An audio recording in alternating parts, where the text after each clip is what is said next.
teta por r, ¿no? No, pero es todo esto, entonces sería 2 teta por r. Ya. 2 teta por r, esa es la longitud, por el esfuerzo de corte que es el S. ¿Sí? ¿Y por qué más? Por el brazo de giro, ¿no? ¿Y ese brazo de giro quién va a ser? Por... ¿Está bien? Y ese sería el equilibrio. Ya. Y despejando, ¿cuánto sale entonces? Ahora tú puedes encontrar una relación, ¿no? Este es B y este es R. B entre R es igual al seno de T. ¿Sí? Entre R es el seno de T. Ahora tienes B cuadrado, R cuadrado. ¿Cuánto te sale Q?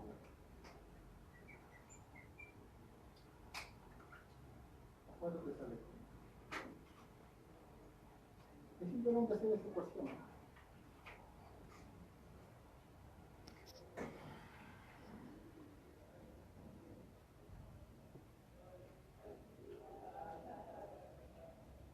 El Q te debería salir, este 2 pasa acá, 4 SU por teta sobre seno al cuadrado. ¿Sí? Entonces esa es la solución. ¿O no? Esa es la ecuación. Pero yo quiero calcular el valor. Entonces, ¿qué tengo que encontrar acá? La mínima carga que soporta, ¿verdad? Que soporta para que no falle. Entonces, estoy hablando de mínimo, ¿qué tengo que aplicar? Derivada, ¿no? Entonces, lo que tengo que hallar es la derivada de Q respecto del ángulo θ y eso debería de ser igual a 0. Ya, ¿cuánto sale eso? Tienes que derivar eso.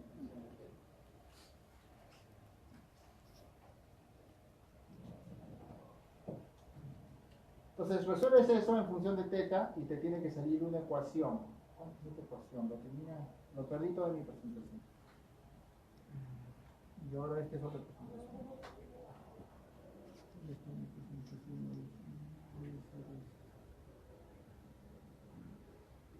¿Ya?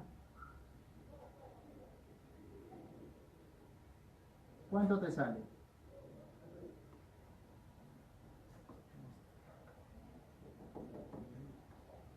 Debería de salir una ecuación que sea tangente de θ menos 2θ igual a 0.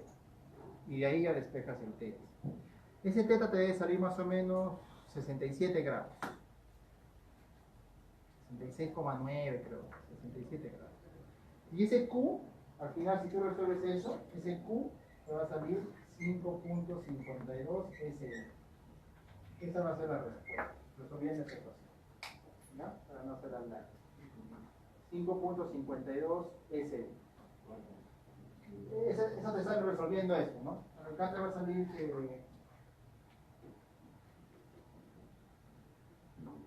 Si más no me equivoco, creo que es tangente de θ menos 2θ es igual a 0. Creo que te sale así.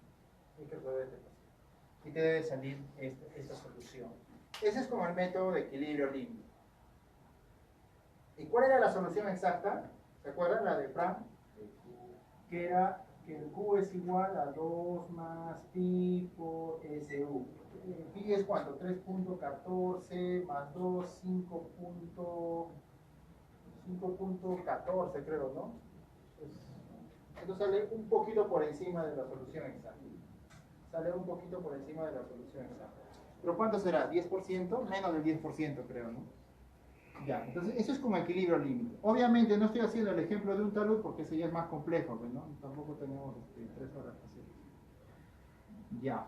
Entonces, así se resuelve un problema por equilibrio límite. Ya esto se mete en un código todo para que haga todos los algoritmos y ya lo resuelva y ya saque tu talud, ¿no? Ah, pero nos faltaba otro, nos falta el análisis límite. Y ese es lo que es un poquito más complejo. ¿Cómo sería por análisis límite? Quiero calcular esa capacidad por análisis límite. Entonces la solución más sencilla es el lower limit, ¿no? Limit lower. Es el límite inferior que les había hablado. Entonces, ¿cómo se resuelve por análisis límite? tienes esta cimentación, este Q, y está apoyada sobre un suelo, ¿no? Entonces, el límite inferior lo que te dice es que esta fuerza externa que tú estás aplicando, el suelo tiene que encontrar ese equilibrio. Si no lo encuentras, entonces ha fallado. Me olvidaba, por si acaso, en todos estos problemas, para poder calcularlo, no estamos considerando los esfuerzos geostáticos, ¿no? Estamos considerando de que el peso específico sea cero, ¿no? Para no complicarnos más con eso. Es como simplemente quítale un poco ese esfuerzo, no va a pasar nada. Entonces, ¿qué pasa? ¿Cómo resolvemos esto por límite análisis? Lo que hace el límite análisis entonces dice, bueno, tienes todo este suelo y acá está el agente externo que es esta carga. Entonces lo que vamos a hacer es una división de esfuerzo, de zonas de esfuerzo, ¿no? Entonces acá, mira, te das cuenta que ya va entrando siempre en lo que es el tema de discretización, ¿no? Que es uno de los fundamentos del elemento químico, discretizar. Entonces lo que acá haces es, divides esta zona entre 3 zonas y vas a tener zonas de esfuerzo, como campos de esfuerzo. Entonces tú acá vas a tener la partícula del suelo al mismo nivel, ¿no? Al mismo nivel tienes esto. Estamos considerando de que no existe del peso propio, ¿no? Del suelo. Entonces, ¿qué va a pasar acá? Mira, analiza esta zona. En esta, no sé, lo vamos a llamar la zona 1, la zona 2 y la zona 3. Creo que debería ser así, pero bueno. Entonces analiza esta zona 1. Olvídate del peso propio. Si no hay peso propio, ¿qué esfuerzo está soportando verticalmente? Fíjate que este es el eje X y este es el eje Y, ¿no? Verticalmente, ¿qué esfuerzo está soportando?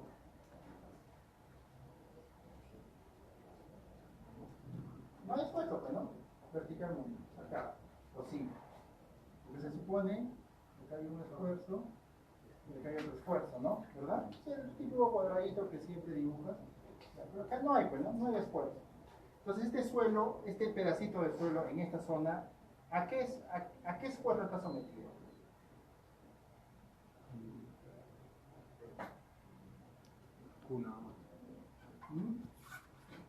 ¿A qué esfuerzo? Al esfuerzo lateral, ¿no? Se supone que esto, bueno, esto es el infinito, pero el suelo circundante, todo está generando una presión. Porque tampoco es que acá haya esfuerzo cero, ¿no? Sí hay un estado de esfuerzo. Ya. Entonces acá hay esto es cero. ¿Y cuánto será esta presión del suelo? Entonces acá hay un tema, les dije que en análisis límite nosotros ya introducimos el comportamiento del suelo. O sea, ya estamos metiendo una ecuación constitutiva. En este caso, lo que entra a tallar es la ecuación de Drucker, si no me equivoco. ¿Lo que dice Drucker? Dice que el suelo se somete a un esfuerzo cortante o desviador, ¿no? Dice que es un Q. Este Q a qué es igual? Sigma 1 menos sigma 3 sobre 2, ¿verdad? Sí, los invariantes, ¿no? Y esto aquí es igual. Esto debe ser igual a S1, ¿no? A la resistencia cortante. Entonces, resulta que el sigma 1 menos el sigma 3 es 2 veces el S1.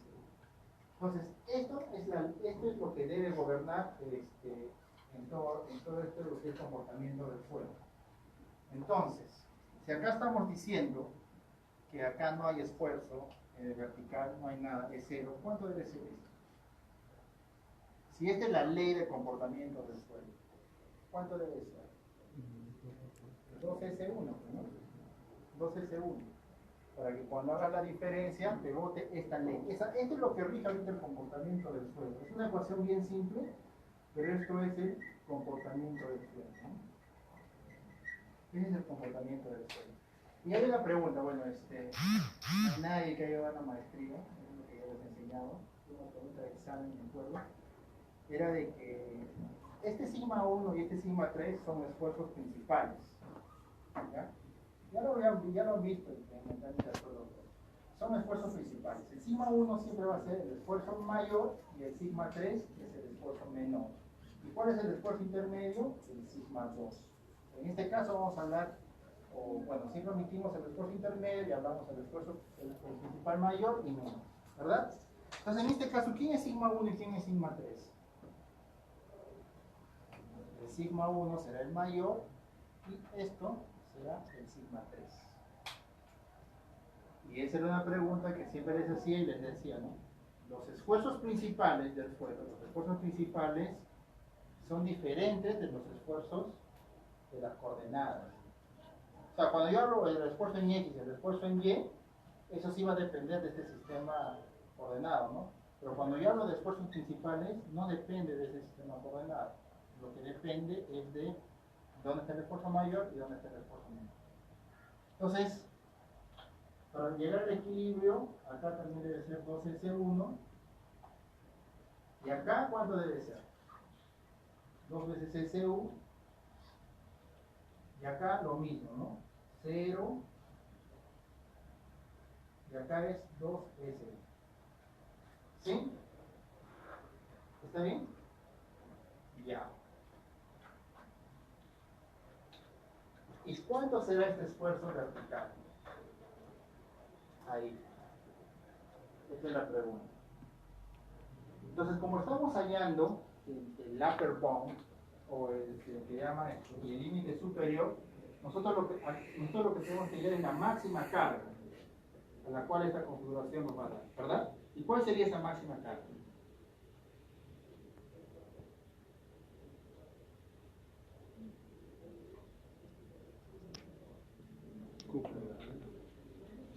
Esto es ley del suelo, este es comportamiento del suelo, ¿verdad? Entonces, esto es lo que define el comportamiento del suelo. ¿Cuánto sería esta fuerza?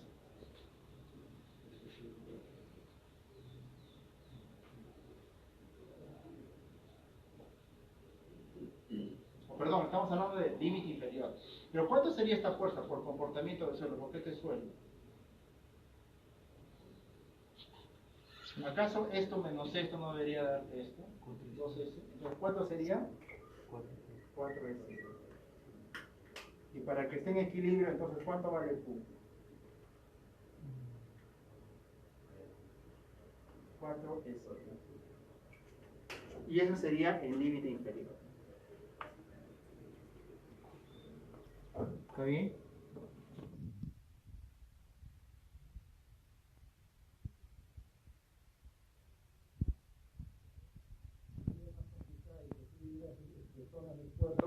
Es el complejo.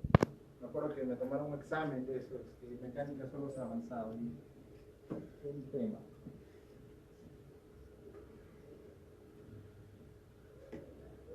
Bueno, la solución del upper bound, mejor se los voy a apuntar para no hacerla más larga, ¿no? Porque no estoy extendiendo mucho. Pero con esa solución, ahí más bien tenemos que aplicar trabajo.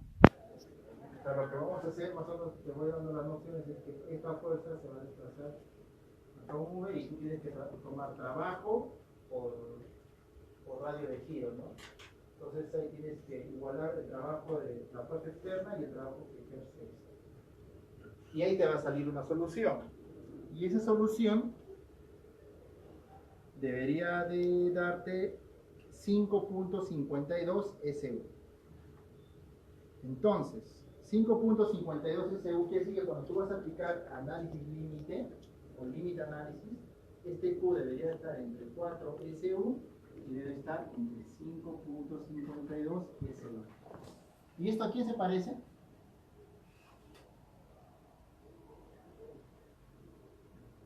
Este upper bound o el límite superior, la solución por el límite superior al equilibrio límite. Y eso es algo que pasa. Entonces, con eso estamos verificando que cuando aplicamos un análisis de estado límite, podemos obtener resultados similares al equilibrio límite, al primer método que se había propuesto. Que no siempre va a ocurrir, ¿no? Porque este es un problema sencillo, entonces en problemas sencillos coincide. ¿Dónde empieza a sacar la diferencia? Cuando ya estamos hablando de geometrías más complejas o de comportamientos de lo más complejo. Entonces, esta es una solución por el límite análisis, ¿no? El Q de capacidad portante te dice que la solución exacta está entre estos valores. ¿Sí?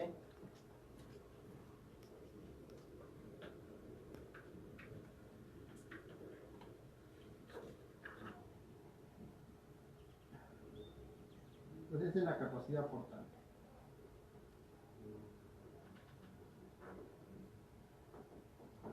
Ya.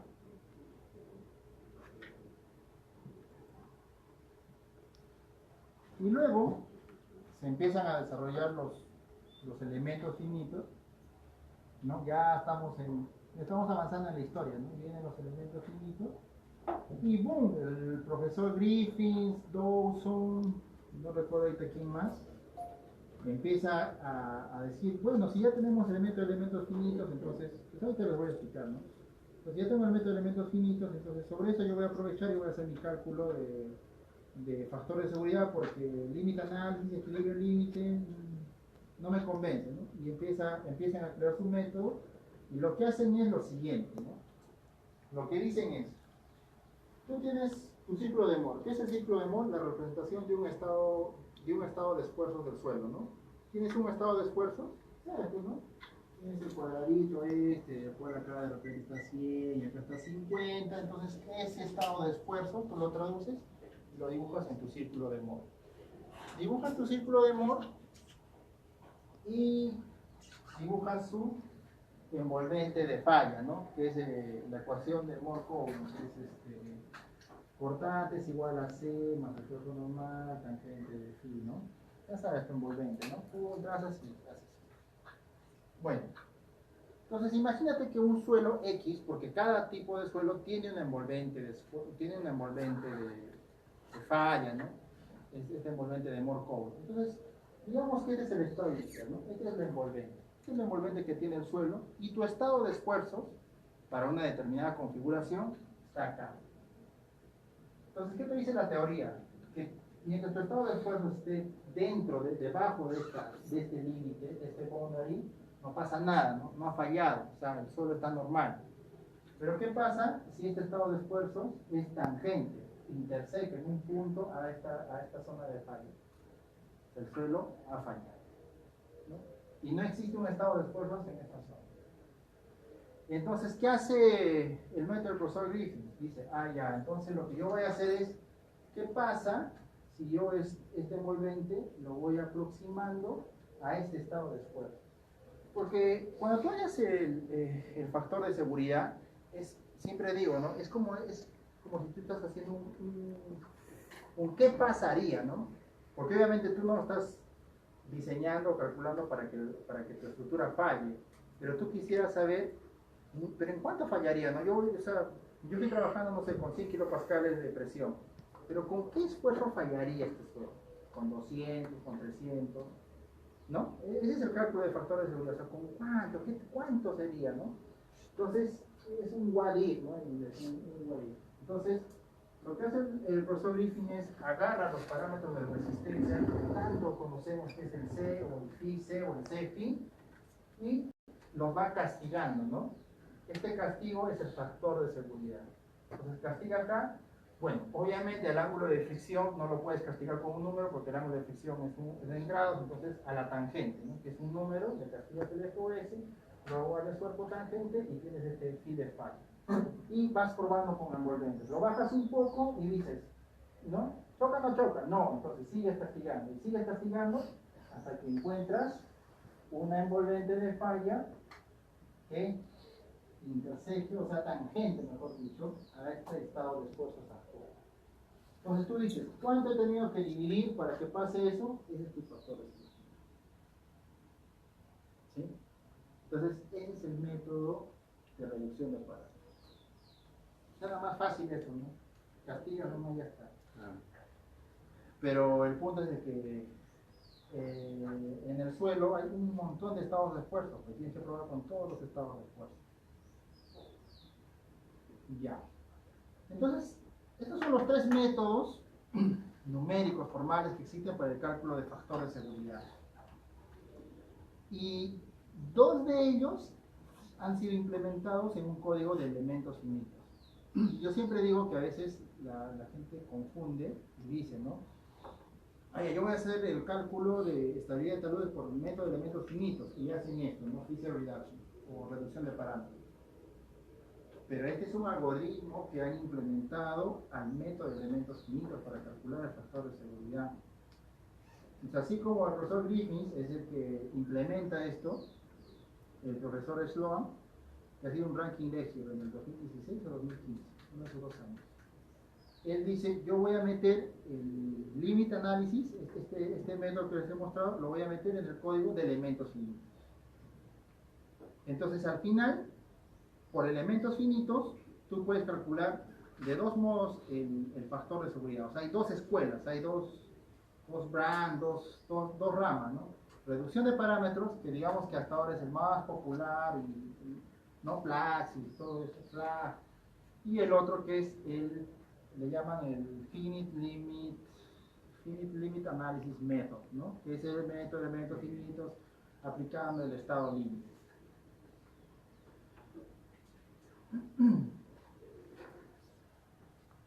Entonces acá les hablo un poco del método de elementos finitos. Pues el método de elementos finitos, no recuerdo ahorita ya cuándo se creó, 1960, se empiezan los años, pero el punto es que crearon este método que lo que básicamente hace es discretizar un cuerpo, ¿no? O sea, tienes una geometría y la discretiza en pedacitos. Porque siempre les digo, ¿no? O sea, por ejemplo acá, es más fácil calcular el esfuerzo o la deformación en una viga a que tengas en un reticulado, ¿no? Ese reticulado tú lo puedes discretizar en viga, columnas, y ya haces una matriz y calculas, ¿no? Algo así hacen los elementos finitos. Entonces tienes una geometría compleja, un rectángulo. Entonces, como no puedes resolver porque es muy grande, dice, ¿no? Entonces empiezas a discretizar esto, ¿no? Ahora, ¿en qué discretizo?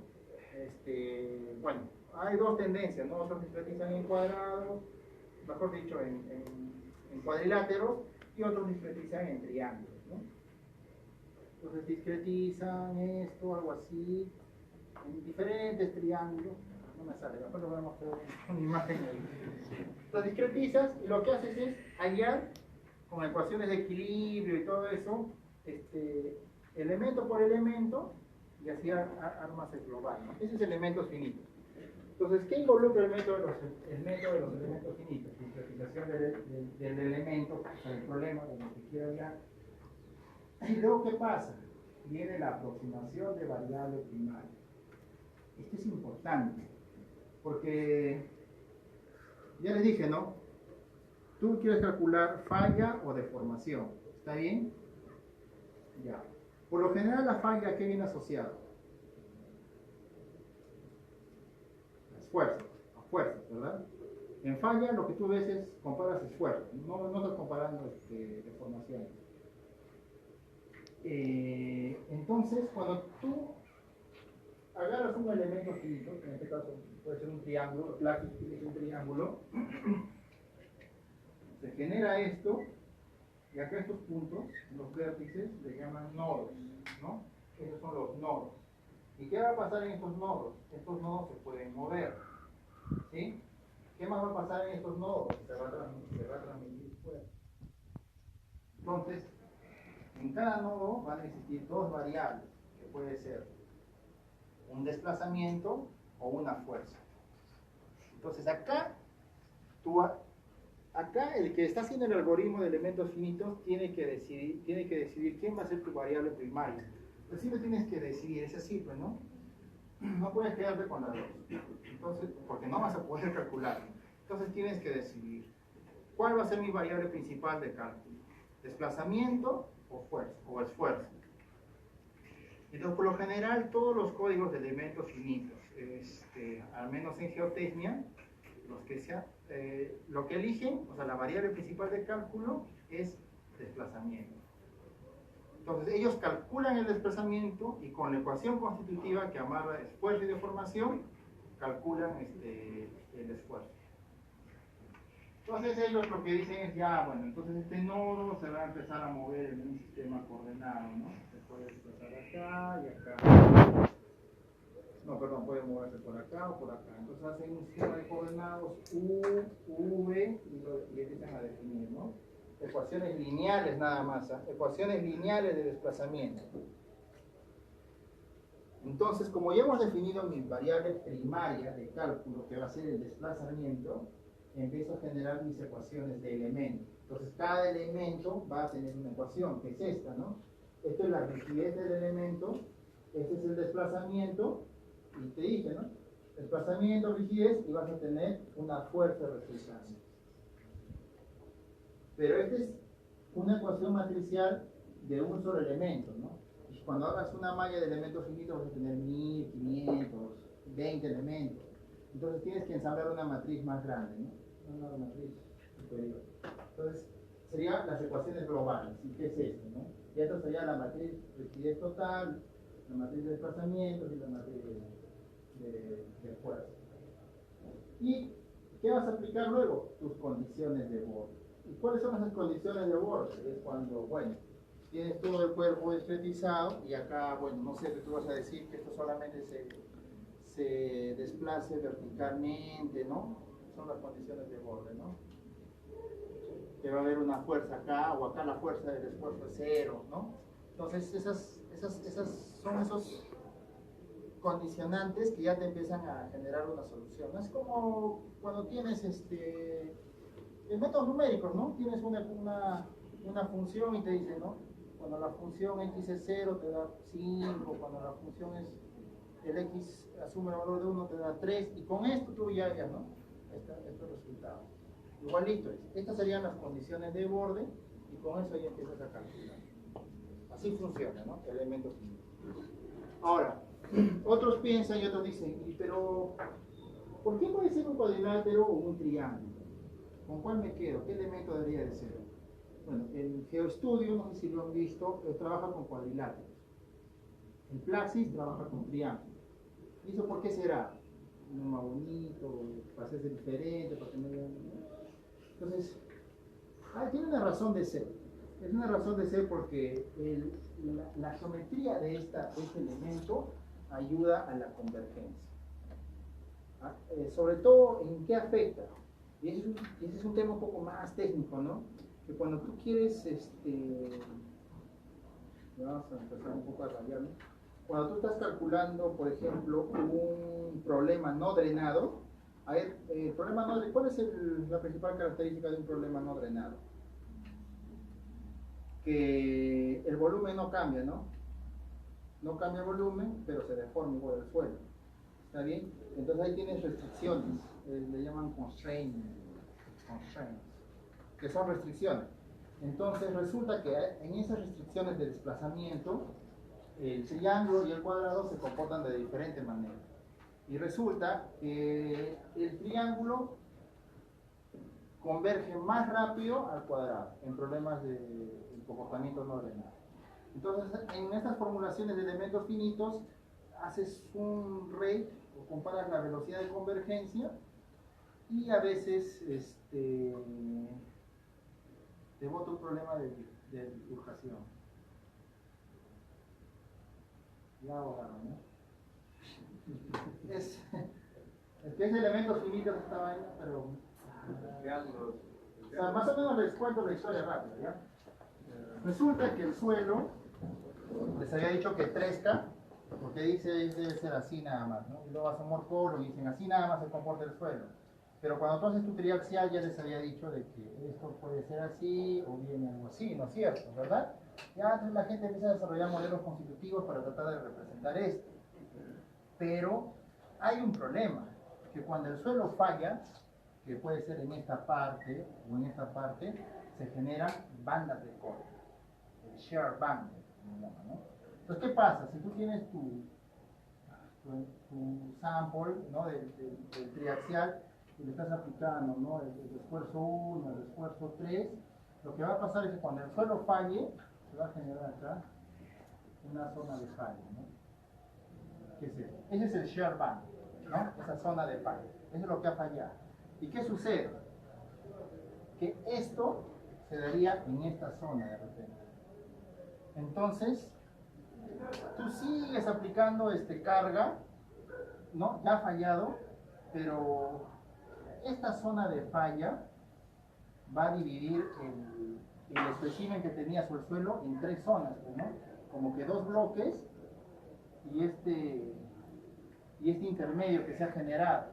Entonces, cuando ahí sigues aplicando esfuerzos, las deformaciones que vas a medir acá ya no son, no son verdaderas, porque como que va a estar absorbiendo un poco esta zona de falla. Entonces, algunos dicen que dependiendo del tipo de sensor que tú estés aplicando para medir esas deformaciones, ya no sabes o no estás muy seguro si este comportamiento que viene por acá, es real o es un error de medición. Otros autores lo que te dicen es que una vez que el suelo haya fallado, lo que tú deberías enfocarte es en la tasa de cambio de deformación, pero que ya no te fijes en el valor de la deformación. Y eso le llaman el problema de bifurcación. ¿Y ahora qué sucede? Entonces, cuando tu programa de elementos finitos está empezando a resolver y justo llega esta parte, no sabe si irse por acá o por acá. Y ese es el problema de bifurcación, tratando de simular eso. Entonces, resulta a veces que cuando tú utilizas un elemento que sea triángulo o cuadrado, va a depender hacia dónde se pueda dirigir esto. Y entonces al final tú puedes estar pensando que estás obteniendo esto, lo llaman softening, ¿no? Cuando cae softening, y eso se debe a ¿qué? A la dilatancia. ¿Dilatancia qué es? Es cambio de volumen del suelo. Entonces algunos pueden pensar que esto ocurre por la dilatancia, pero lo que está pasando es un problema de convergencia, porque estás usando entre triángulos y cuadrados. Hay un problema ahí bien fregadito, digamos, que siguen intentando resolver en elementos finitos, ¿no? No puedes usar ambos elementos finitos. No, cada software, en este caso, ya ha generado sus ecuaciones, sus algoritmos con base en alguno de esos. ¿Qué estudio usa esto? Y Plaquis usa el triángulo. En otro software, cuando hacen una malla... ¿Decides? No, sino cuando haces la malla, en estructuras más que nada. En la parte alejada, digamos, tienes una estructura y un corte circular. Cerca al círculo hacen mallas triangulares y ya alejadas de eso ponen mallas cuadradas. En la de Rock Science sí decides. En la de Rock Science tú decides. Hay que usar Rock Science, entonces. No he trabajado con mallas combinadas, la verdad. Pero posiblemente, de repente, no he leído la parte, siempre tiene su apartado científico, ¿no? De cómo han determinado. Quizás no sean cuadrados, sino, o sea, estén enmascarando en cuadrados y de repente son los triángulos, ¿no? Así como en el FLAC. En el FLAC hacen cuadriláteros, pero en sí trabaja con triángulos, solamente que está ponderando nada más. O sea, tiene su cuadrilátero y lo divide, ¿no? Y ahí tienes los triángulos. Quizás sea eso. Podría ser, pero ya te sale como ya que si fuera un cuadrado. Pero voy a revisar, es en el de Rock Science, ¿no? No, yo no manejo ningún. ¿El de Rock Science? Ya. ¿Cuál? ¿El RS? El Face. El Facebook. Ya. Entonces sigamos hablando de elementos finitos para estabilidad. Entonces,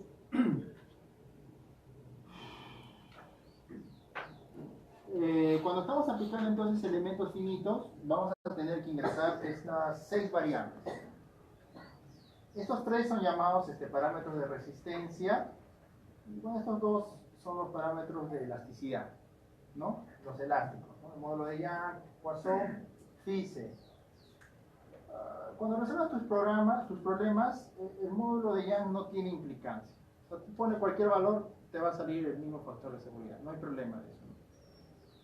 Los que sí hay que tener cuidado es con el phi c y el psi, que es el ángulo de dilatancia.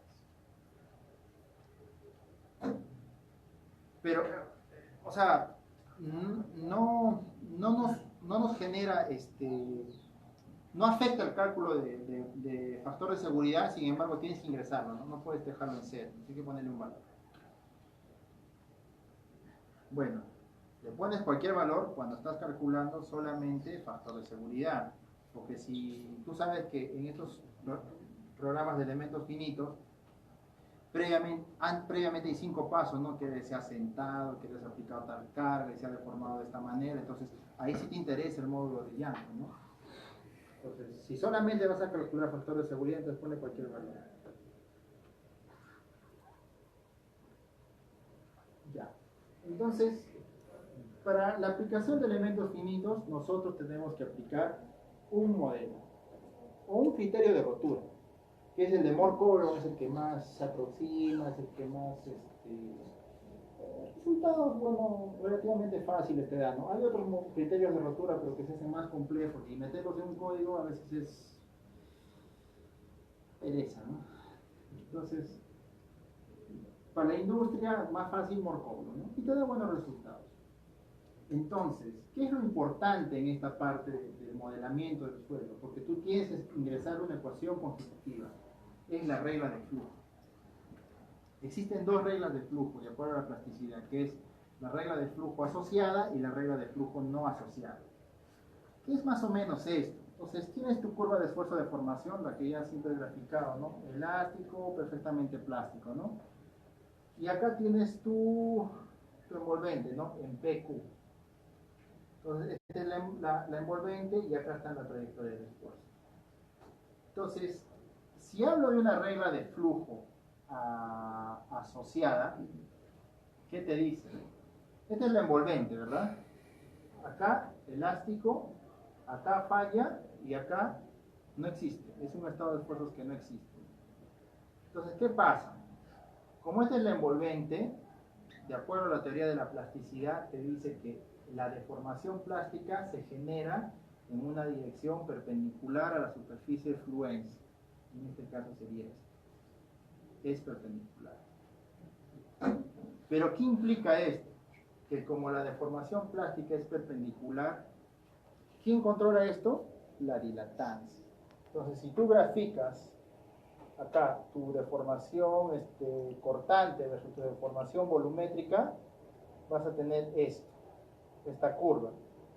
Entonces, esta curva va a ser igual a, o sea, el ángulo de fricción va a ser igual al ángulo de dilatancia, ¿no? Pero esa es teoría, pues. En la vida real no sucede que el ángulo de fricción es igual al ángulo de dilatancia. En la vida real sucede que el ángulo de fricción es mucho mayor que el ángulo de dilatancia. Inclusive en el manual de Plaxis te dice que una forma de aproximar en suelos granulares es que el ángulo de dilatancia es igual a phi menos 30, ¿no? Entonces, cuando tú tienes una regla de flujo no asociada, resulta que esas deformaciones plásticas ya no son perpendiculares a la envolvente de esfuerzos. Entonces, hay un ángulo, ¿no? ¿Y eso es por qué? Porque en esta parte de la curva de deformación axial con deformación volumétrica, esto ya no va a ser igual al ángulo de fricción o de dilatancia, ¿no? Va a tener una corrección. ¿Cómo es esto más o menos? O sea, cuando tú hagas esta curva de esfuerzo de formación, cuando tú hagas tu ensayo triaxial drenado, aparte de esto te dan otra información, ¿no? ¿Qué es esto? Que le llaman deformación axial y esta es la deformación volumétrica, ¿verdad? Entonces, este tramo es la dilatancia. Esta es la dilatancia, la que va a estar controlando la deformación plástica. Pero resulta que en estos modelos esta dilatancia es constante, es así. Y se puede ir hasta el infinito, no, pues está mal, ¿no? Porque en tu resultado de laboratorio tú vas a obtener que esta curva viene acá y va decayendo hacia el ángulo de dilatancia y viene un momento en que ya se hace horizontal.